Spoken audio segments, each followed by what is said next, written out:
Hello, my friends. This is our Turkey steel bar quench and tempering production line.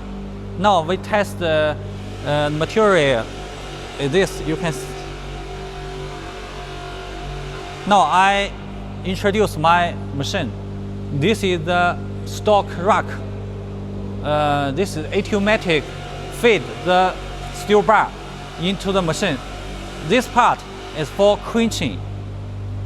You can see.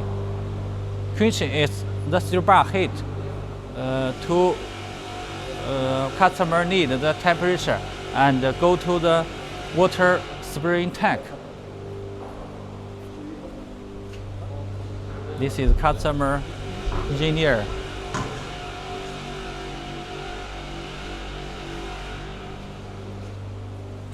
This part is tempering. After quench need tempering. You can see the tempering unit is very longer. Now we test the steel bar. The diameter is 78.